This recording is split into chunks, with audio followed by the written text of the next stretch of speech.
شیعہ اسلام میں شروع ہی سے علم کو قدر کی نگاہ سے دیکھا گیا ہے۔ ابتدائی ادوار کے اماموں خصوصاً امام زین العابدین اور امام جعفر صادق نے شیعہ فقہ کو عروج پر پہنچایا۔ دونوں اماموں نے عقل یعنی انٹلیکٹ کو بہت اہمیت دی۔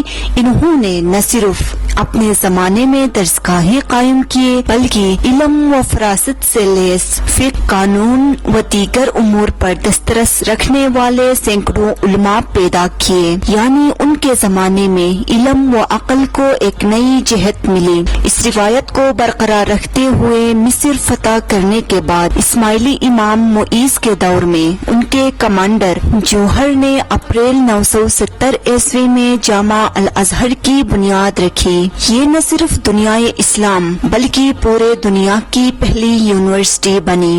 اس عظیم یونیورسٹی میں مذہبی تعلیم، فنون، سائنس سمیت ہر قسم کی تعلیم دی جاتی تھی۔ درسگاہ میں بغیر کسی رنگ و نسل اور مذہبی تعصب کے بغیر داخلے دیے جاتے تھے۔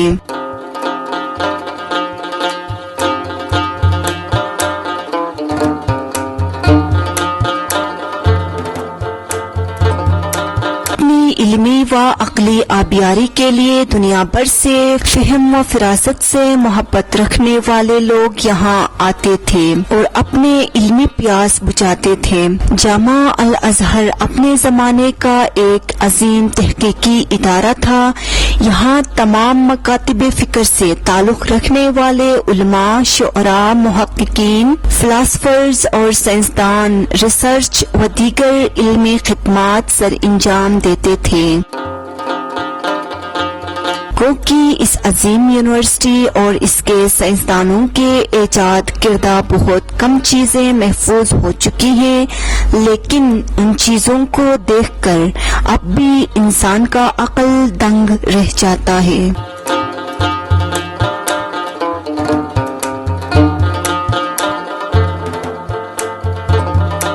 اسماعیلی امام شروع ہی سے تعلیم کو بہت اہمیت دے رہے ہیں، اسی لیے انہوں نے اپنی سلطنت میں بڑی بڑی لائبریریاں قائم کیے جس میں لاکھوں کے حساب سے کتابیں ہوتی تھیں۔ کہا جاتا ہے کہ اسماعیلی اماموں کی اپنی ذاتی لائبریریاں بھی ہوا کرتی تھیں جو لاکھوں کتب سے مزین ہوتی تھی۔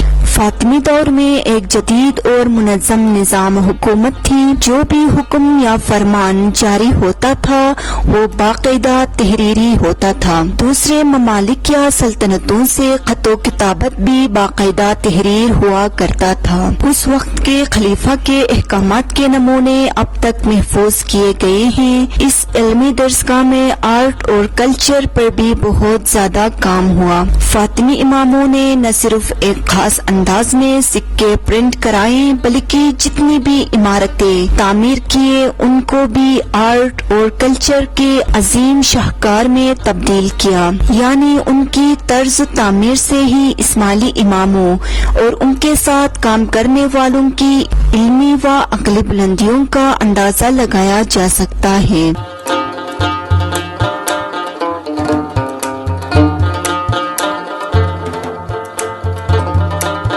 ان عمارتوں کی محرابیں ہوں یا اندرونی تزئین و آرائش، ان تمام سے ان کی علمی و عقلی جھلک نظر آتی ہے۔ ویسے تو مصر میں شروع ہی سے سونے چاندی کے کام کو بہت اہمیت دی جاتی رہی ہے، لیکن اسماعیلی اماموں نے سونے کی بجائے راک کرسٹلز یعنی کوارٹرز کو زیادہ اہمیت دی۔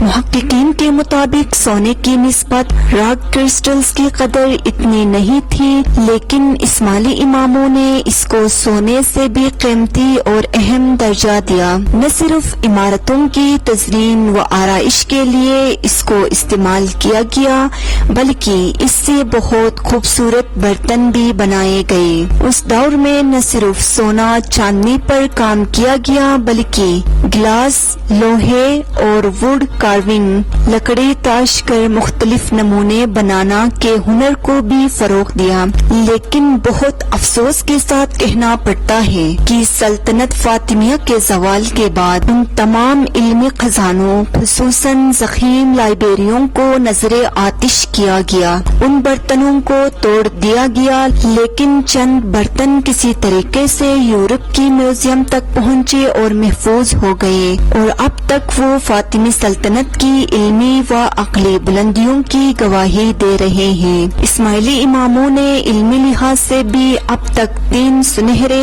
دور دیکھے ہیں۔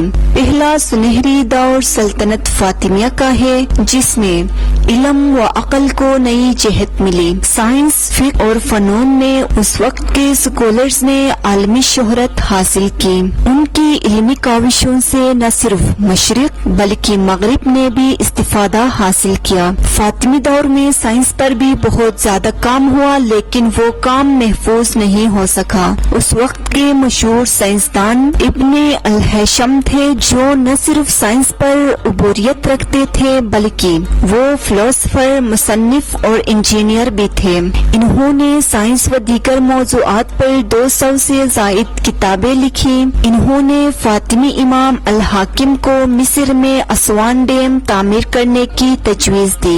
یہ مشہور مسلم سائنسدان عراق سے تعلق رکھتے تھے، لیکن اسماعیلی امام نے اس ڈیم کی تعمیر کی خاطر انہیں بلایا اور ہر قسم کی مدد کی یقین دہانی کرائی، لیکن اس وقت جدید تعمیراتی سامان میسر نہ ہونے کی وجہ سے وہ اس میں کامیاب نہیں ہو سکے، جس کے بعد وہ مصر میں رہے اور فاطمی لیبارٹریز میں تحقیق کا عمل شروع کیا۔ انہوں نے عکس اور سورج کی روشنی پر سیر حاصل تحقیقات کیے۔ اس دوران انہوں نے کتاب المناظر کے نام سے ایک کتاب لکھی، جس سے نہ صرف مسلمانوں بلکہ مغرب نے بھی آنے والے وقت میں استفادہ حاصل کیا۔ فاطمی دور میں اس عظیم سائنسدان جیسے کئی لوگ پیدا ہو گئے۔ ان سب نے جدید فاطمی لائبریریوں اور لیبارٹریوں سے فائدہ اٹھایا۔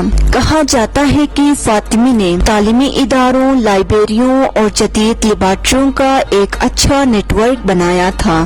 اسماعیلی امام حاکم نے 1005 عیسوی میں دارالحکمہ کے نام سے ایک مدرسہ قائم کیا، جس میں قانون، مذہب اور سائنس کی تعلیم دی جاتی تھی۔ اس کے بعد 1139 میں مدرسہ دارالعلم قائم کیا گیا۔ اسی طرح لائبریریوں کا ایک شاندار نیٹ ورک بھی قائم کیا گیا۔ الازہر لائبریری قائم کی گئی، جس میں تقریباً 2 لاکھ کتب تھیں۔ اس کے علاوہ اولڈ ہاسپٹل لائبریری کے نام سے بھی ایک لائبریری قائم کی گئی، جس میں سائنس، فلسفی، ایسٹرونومی، لٹریچر سمیت کئی مضامین پر مشتمل 2 لاکھ سے زائد کتب تھیں، لیکن 1171 عیسوی میں ان تمام لائبریریوں اور لیبارٹریوں کو نظر آتش کر کے تباہ کیا گیا۔ فاطمی دور کے علمی خزانے اب تک تو محفوظ نہیں رہے، لیکن اس سلطنت میں کام کرنے والے یہودی کلرکوں کی وجہ سے تھوڑا سا علمی خزانہ ضرور محفوظ ہو گیا ہے، جنہوں نے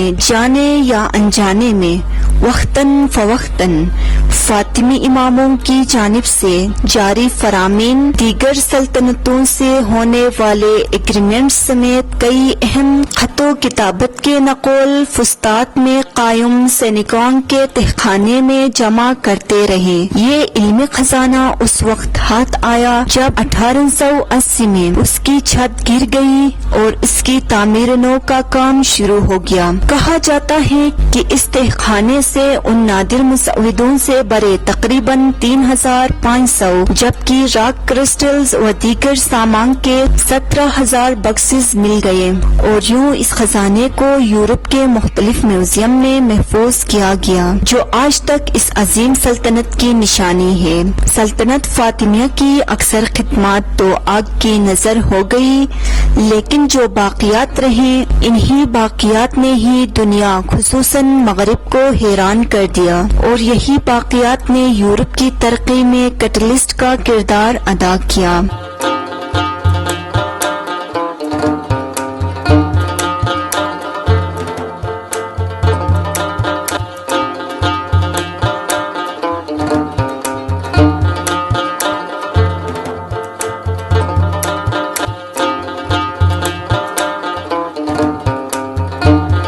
اسماعیلی مسلمانوں کے لیے دوسرا سنہری دور حسن صبا کا دور ہے، جو کہ قلعہ الموت کے نام سے مشہور ہے۔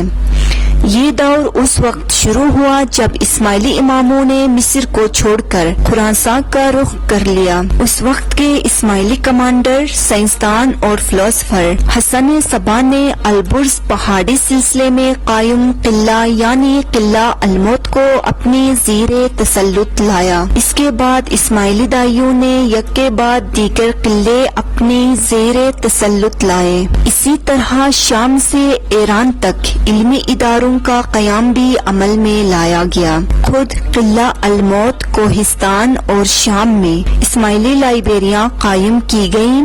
سلطنت فاطمیہ کی طرح یہاں بھی تمام مذاہب سے تعلق رکھنے والے علماء، سائنسدانوں اور ریسرچرز نے اسماعیلی لائبریریوں اور لیبارٹریوں سے فائدہ اٹھایا۔ ان سائنسدانوں میں سب سے بڑا نام مشہور مسلم فلاسفر اور ایسٹرونومر نصیر الدین توسی کا ہے، جو نہ صرف قلعہ الموت میں رہے، ریسرچ کا کام کیا، بلکہ ان کو اس وقت کے اسماعیلی اماموں کی سرپرستی بھی حاصل رہی۔ کہا جاتا ہے کہ اس وقت کئی اسماعیلی قلعے ریسرچ اور علم کے ابھرتے ہوئے علمی مراکز کے طور پر پہچانے جاتے تھے۔ جب 1256 عیسوی میں منگولیوں نے قلعہ الموت سمیت دیگر قلعوں کو تباہ کیا تو اس وقت انہوں نے ان لائبریریوں، لیبارٹریوں اور لاکھوں ضخیم کتب کو بھی نہیں بخشا، ان سب کو بھی آگ لگا کر تباہ کر دیا گیا۔ اس موقع پر منگولیوں کے ساتھ موجود ایک مشہور مسلم سائنسدان نے اپنی کتاب میں لکھا ہے، جب ہم قلعہ الموت میں داخل ہو گئے تو منگولیوں نے مجھے لائبریری جانے کی اجازت دی۔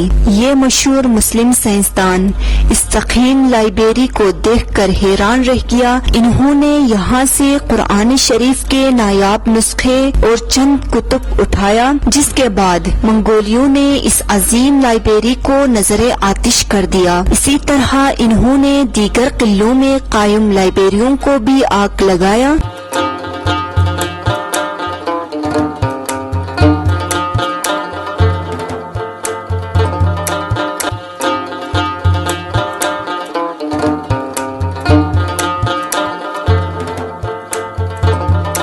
اسماعیلی اماموں کا تیسرا سنہری دور اس وقت شروع ہوا جب آغا خان اول نے برصغیر کی طرف ہجرت کی اور ہندوستان میں مستقل سکونت اختیار کی، لیکن اسماعیلی مسلمانوں کو عروج سر سلطان محمد شاہ کے دور میں ملا۔ انہوں نے نہ صرف اسماعیلی مسلمانوں کو تعلیمی میدان میں کسی سے پیچھے نہیں چھوڑا، انہوں نے نہ صرف اسماعیلیوں بلکہ مسلمانوں کی تعلیمی آبیاری کی۔ انہوں نے مسلمانوں کے لیے گلی گلی اور قرہ قرہ جا کر بھیک مانگی اور اس سلسلے میں مدد کی اپیل کی۔ سر سلطان محمد شاہ 19 سال کے نوجوان تھے جب 1896 میں علی گڑھ کالج کے بے نظر غیر معائنے کے لیے گئے۔ علی گڑھ کالج کے بے نظر غیر معائنے کے لیے گئے تو کالج کے مشہور اسٹریٹجی ہال میں تقریب منعقد ہوئی۔ 82 سالہ سر سید احمد خان کو ہز ہائنس کے آنے سے بڑی مسرت ہوئی اور اس موقع پر انہوں نے فارسی میں ایک ایڈریس پیش کیا۔ محمد امین زبیری اپنی کتاب میں اس حوالے سے کہتے ہیں، اس مشہور حال میں اعلیٰ درجے کے ایڈریسز بھی پیش کیے گئے، لیکن یہ تاریخی و دلچسپ منظر صرف اس وقت کے لیے مخصوص تھا کہ ایک 19 سالہ نوجوان کے سامنے ایک 82 سالہ پیر روشن ضمیر مستقبل کی امیدوں سے بھرے ہوئے دل سے ایڈریس پڑھ رہا ہو۔ زمانے نے خود ہی جواب دیا کہ اس مستقبل کے 50 سال جواب ماضی ہو گئے، ان امیدوں کے کیسے جلوگاہ بنے۔ 1902 اور 3 میں جب مسلمانوں کی جانب سے تعلیمی کانفرنس کا انعقاد کیا گیا تو سر سلطان محمد شاہ نے اس کی صدارت کی دعوت قبول کی۔ کانفرنس کا ذکر کرتے ہوئے امین زبیری لکھتے ہیں، حاضرین کی کثرت، بزرگان داعیان قوم کا اجتماع، علی گڑھ تحریک کے ممتاز بانیوں اور حامیوں کا مجمع اور صدر محترم کی سوری فکری و معنوی وجاہت نے جہاں ایک طرف اجلاس میں ایک شوکت و عظمت پیدا کر دی تھی، وہاں دوسری طرف ایک دل ربایانہ کیفیت تھی۔ مولانا نذیر احمد جیسا شخص بھی متاثر ہو گیا اور والہانہ انداز میں اس شعر سے مخاطب کیا: آفاق ہا گر دیدہ ام مہرے بتاں ورزیدہ ام بسیار خوباں دیدہ ام اما تو چیزی دیگری۔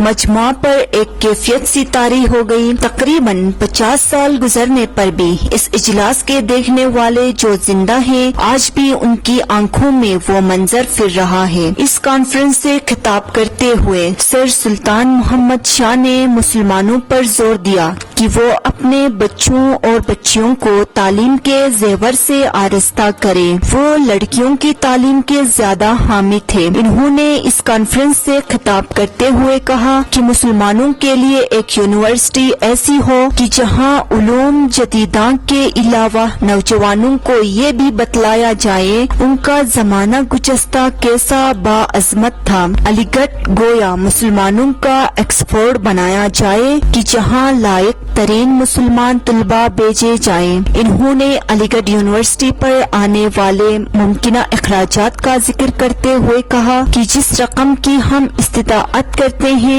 وہ 1 کروڑ ہے، کیونکہ ہم ایک ایسا انسٹیٹیوٹ قائم کرنا چاہتے ہیں کہ جس سے اتنے اہم کام کا سر انجام ممکن ہو۔ ہم یہ نہیں چاہتے کہ اگر کوئی مسلمان طالب علم کے یا صنعت و حرفت کے کسی صیغے میں اعلیٰ درجہ حاصل کرنا چاہتا ہو وہ آئندہ بھی انگلستان یا جرمنی جانے پر مجبور ہو۔ سر سلطان محمد شاہ نے MAO کالج میں سائنس کی ترقی پر نہ صرف زور دیا بلکہ 35,000 روپے اس مقصد کے لیے عطا کیے۔ 1906 میں اس کالج میں سائنس کی تعلیم کا مکمل انتظام کیا گیا اور ہز ہائنس سر سلطان محمد شاہ نے مخصوص گرانٹ بھی مقرر کی۔ انہوں نے بیرون ملک تعلیم حاصل کرنے والے مسلم طلباء کے لیے آغا خان اسکالرشپ فنڈ کے نام سے اسکالرشپس دی۔ ان اسکالرشپس پر ڈاکٹر ضیاء الدین احمد جیسے رہنماؤں نے یورپ میں تعلیم حاصل کی اور بعد میں علی گڑھ یونیورسٹی میں اپنی خدمات سر انجام دی۔ سر سلطان محمد شاہ نے قیام علی گڑھ یونیورسٹی کے لیے نہ صرف تعلیمی کانفرنسز میں شرکت کی